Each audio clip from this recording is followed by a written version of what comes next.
ओम शांति। आज के अव्यक्त महावाक्य हैं 7 मार्च 1984 के। मुरली का टाइटल है कर्मातीत वानप्रस्थी आत्माएं ही तीव्र गति की सेवा के निमित्त। वानप्रस्थी कर्मातीत स्थिति में स्थित करने वाले सदा कर्मातीत शिव बाबा बोले, मधुबन वरदान भूमि, समर्थ भूमि, श्रेष्ठ संग की भूमि, सहज परिवर्तन भूमि, सर्व प्राप्तियों के अनुभव कराने वाली भूमि है। ऐसी भूमि पर आकर सभी स्वयं को संपन्न अर्थात सब बातों से भरपूर अनुभव करते हो। कोई अप्राप्ति तो नहीं है। जो सर्व खजाने मिले हैं उन्हों को सदा काल के लिए धारण किया है। ऐसे समझते हो कि यहाँ से सेवा स्थान पर जाकर महादानी बन यही शक्तियाँ, सर्व प्राप्तियाँ सर्व को देने के निमित्त बनेंगे। सदा के लिए स्वयं को विघ्न विनाशक समाधान स्वरूप अनुभव किया है। स्व की समस्या तो अलग रही, लेकिन अन्य आत्माओं के समस्याओं का भी समाधान स्वरूप समय के प्रमाण अब ब्राह्मण आत्माएं समस्याओं के वश हो जाएं, इससे अभी पार हो गए। समस्याओं के वश होना यह बाल अवस्था है। अब ब्राह्मण आत्माओं की बाल अवस्था का समय समाप्त हो चुका। युवा अवस्था में मायाजीत बनने की विधि से महावीर बने, सेवा में चक्रवर्ती बने, अनेक आत्माओं के वरदानी महादानी बने, अनेक प्रकार के अनुभव कर महारथी बने। अब कर्मातीत वानप्रस्थ स्थिति में जाने का समय पहुंच गया है। कर्मातीत वानप्रस्थ स्थिति द्वारा ही विश्व की सर्व आत्माओं को आधा कल्प के लिए कर्म बंधनों से मुक्त कराए मुक्ति में भेजेंगे। मुक्त आत्माएं ही सेकंड में मुक्ति का वर्षा बाप से दिला सकती हैं। मेजॉरिटी आत्माएं मुक्ति की भीख मांगने के लिए आप कर्मातीत वानप्रस्थ महादानी वरदानी बच्चों के पास आएंगी। जैसे अभी आपके जड़ चित्रों के आगे कोई मंदिरों में जाकर प्रार्थना कर सुख शांति मांगते हैं, कोई तीर्थ स्थानों पर जाकर मांगते हैं, कोई घर बैठे मांगते हैं। जिसकी जहाँ तक शक्ति होती वहाँ तक पहुँचते हैं, लेकिन यथाशक्ति यथा फल की प्राप्ति करते हैं। कोई दूर बैठे भी दिल से करते हैं और कोई मूर्ति के सामने तीर्थ स्थान व मंदिरों में जाकर भी दिखावे मात्र करते हैं, स्वार्थवश करते हैं। उन सब हिसाब अनुसार जैसा कर्म, जैसी भावना, वैसे फल मिलता है। ऐसे अब समय प्रमाण आप चैतन्य महादानी वरदानी मूर्तियों के आगे प्रार्थना करेंगे। कोई सेवा स्थान रूपी मंदिरों में पहुँचेंगे, कोई महान तीर्थ मधुबन तक पहुँचेंगे और कोई घर बैठे साक्षात्कार करते दिव्य बुद्धि द्वारा प्रत्यक्षता का अनुभव करेंगे। सम्मुख न आते भी स्नेह और दृढ़ संकल्प से प्रार्थना करेंगे। मनसा में आप चैतन्य फरिश्तों का आवाहन कर मुक्ति से वर्षे की अंजलि मांगेंगे। थोड़े समय में सर्व आत्माओं को वर्षा दिलाने का कार्य तीव्र गति से करना होगा। जैसे विनाश के साधन रिफाइन होने के कारण तीव्र गति से समाप्ति के निमित्त बनेंगे, ऐसे आप वरदानी महादानी आत्माएं अपने कर्मातीत फरिश्ते स्वरूप के संपूर्ण शक्तिशाली स्वरूप द्वारा सर्व की प्रार्थना का रिस्पॉन्ड मुक्ति का वर्षा दिलाएंगी। तीव्र गति के इस कार्य के लिए मास्टर सर्वशक्तिवान शक्तियों के भंडार, ज्ञान के भंडार, याद स्वरूप तैयार हो। विनाश की मशीनरी और वरदान की मशीनरी दोनों तीव्र गति के साथ साथ चलेंगी। बहुत काल से अर्थात अब से भी एवर रेडी। तीव्र गति वाले कर्मातीत समाधान स्वरूप सदा रहने का अभ्यास नहीं करेंगे तो तीव्र गति के समय देने वाले बनने के बजाय देखने वाले बनना पड़े। तीव्र पुरुषार्थी बहुत काल वाले तीव्र गति की सेवा के निमित्त बन सकेंगे। यह है वानप्रस्थ अर्थात सर्व बंधन मुक्त, न्यारे और बाप के साथ साथ तीव्र गति के सेवा की प्यारी अवस्था। तो अब देने वाले बनने का समय है, ना कि अब भी स्वयं प्रति, समस्याओं प्रति लेने वाले बनने का समय है।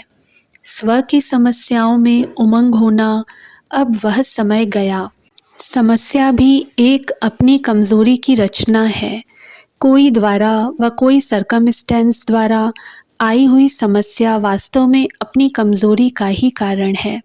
जहाँ कमज़ोरी है वहाँ व्यक्ति द्वारा व सर्कमस्टेंस द्वारा समस्या वार करती है। अगर कमज़ोरी नहीं तो समस्या का वार नहीं।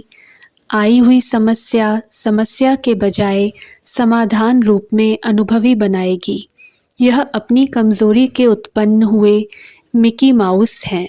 अभी तो सब हंस रहे हैं और जिस समय आती है उस समय क्या करते हैं, खुद भी मिकी माउस बन जाते हैं। इससे खेलो न कि घबराओ, लेकिन यह भी बचपन का खेल है। न रचना करो न समय गवाओ, इससे परे स्थिति में वानप्रस्थी बन जाओ। समझा, समय क्या कहता, बाप क्या कहता, अब भी खिलौनों से खेलना अच्छा लगता है क्या? जैसे कलयुग की मानव रचना भी क्या बन गई है। मुरली में सुनते हो ना, बिच्छू टिंडन हो गए हैं। तो यह कमज़ोर समस्याओं की रचना भी बिच्छू टिंडन के समान स्वयं को काटते हैं, शक्तिहीन बना देते हैं। इसलिए सभी मधुबन से संपन्न बन यह दृढ़ संकल्प करके जाना कि अब से स्वयं की समस्या को समाप्त किया ही, लेकिन और किसके लिए भी समस्या स्वरूप नहीं बनेंगे। स्व प्रति, सर्व के प्रति सदा समाधान स्वरूप रहेंगे। समझा, इतना खर्चा करके मेहनत करके आते हो तो मेहनत का फल इस दृढ़ संकल्प द्वारा सहज सदा मिलता रहेगा। जैसे मुख्य बात पवित्रता के लिए दृढ़ संकल्प किया है ना कि मर जाएंगे, सहन करेंगे, लेकिन इस व्रत को कायम रखेंगे। स्वप्न में व संकल्प में भी अगर ज़रा भी हलचल होती है तो पाप समझते हो ना। ऐसे समस्या बनना या समस्या के वश हो जाना, यह भी पाप का खाता है। पाप की परिभाषा है, पहचान है। जहाँ पाप होगा वहाँ बाप याद नहीं होगा, साथ नहीं होगा। पाप और बाप दिन और रात जैसे हैं। तो जब समस्या आती है उस समय बाप याद आता है, किनारा हो जाता है ना। फिर जब परेशान होते हो तब बाप याद आता है, और वह भी भक्त के रूप में याद करते, अधिकारी के रूप में नहीं। शक्ति दे दो, सहारा दे दो, पार लगा दो। अधिकारी के रूप में, साथी के रूप में, समान बाप के रूप में याद नहीं करते हो तो समझा अब क्या करना है। समाप्ति समारोह मनाना है ना। समस्याओं का समाप्ति समारोह मनाएंगे ना, या सिर्फ डांस करेंगे। अच्छे अच्छे ड्रामा करते हो ना। अभी यह फंक्शन करना क्योंकि अभी सेवा में समय बहुत चाहिए। वहाँ पुकार रहे हैं और यहाँ हिल रहे हैं, यह तो अच्छा नहीं है ना। वह वरदानी महादानी कह याद कर रहे हैं और आप मूड ऑफ में रो रहे हैं, तो फल कैसे देंगे। उनके पास भी आपके गर्म आंसू पहुँच जाएंगे, वह भी घबराते रहेंगे। अभी याद रखो कि हम ब्रह्मा बाप के साथ इष्ट देव पूज्य आत्माएं हैं। अच्छा, सदा बहुत काल के तीव्र पुरुषार्थी, तीव्र गति की सेवा के एवर रेडी बच्चों को सदा विश्व परिवर्तन, सो समस्या परिवर्तक, समाधान स्वरूप बच्चों को सदा रहमदिल बन भक्त आत्माओं और ब्राह्मण आत्माओं के स्नेही और सहयोगी रहने वाली श्रेष्ठ आत्माएं, सदा समस्याओं से परे रहने वाले, कर्मातीत वानप्रस्थ स्थिति में रहने वाले संपन्न स्वरूप बच्चों को बाप दादा का याद प्यार और नमस्ते। न्यूयॉर्क पार्टी से सभी अपने को बाप की विशेष आत्माएं अनुभव करते हो। सदा यही खुशी रहती है कि जैसे बाप सदा श्रेष्ठ है, वैसे हम बच्चे भी बाप समान श्रेष्ठ हैं। इसी स्मृति से सदा हर कर्म स्वतः ही श्रेष्ठ हो जाएगा। जैसा संकल्प होगा वैसे कर्म होंगे।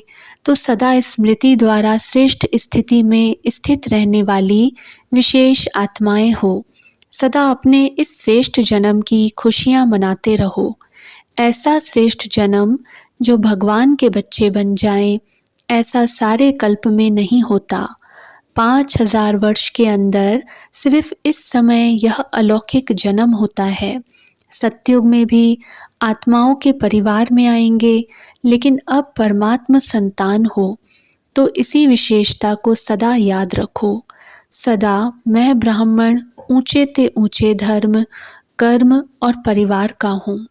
इसी स्मृति द्वारा हर कदम में आगे बढ़ते चलो। पुरुषार्थ की गति सदा तेज हो। उड़ती कला सदा ही माया जीत और निर्बंधन बना देगी। जब बाप को अपना बना दिया तो और रहा ही क्या। एक रह गया था, एक में ही सब समाया हुआ है। एक की याद में, एक रस स्थिति में स्थित होने से शांति, शक्ति और सुख की अनुभूति होती रहेगी। जहाँ एक है वहाँ एक नंबर है, तो सभी नंबर 1 होना। एक को याद करना सहज है या बहुतों को? बाप सिर्फ यही अभ्यास कराते हैं और कुछ नहीं। 10 चीज़ें उठाना सहज है या एक चीज़ उठाना सहज है? तो बुद्धि द्वारा एक की याद धारण करना बहुत सहज है। लक्ष्य सबका बहुत अच्छा है। लक्ष्य अच्छा है तो लक्षण अच्छे होते ही जाएंगे। अच्छा, ओम शांति।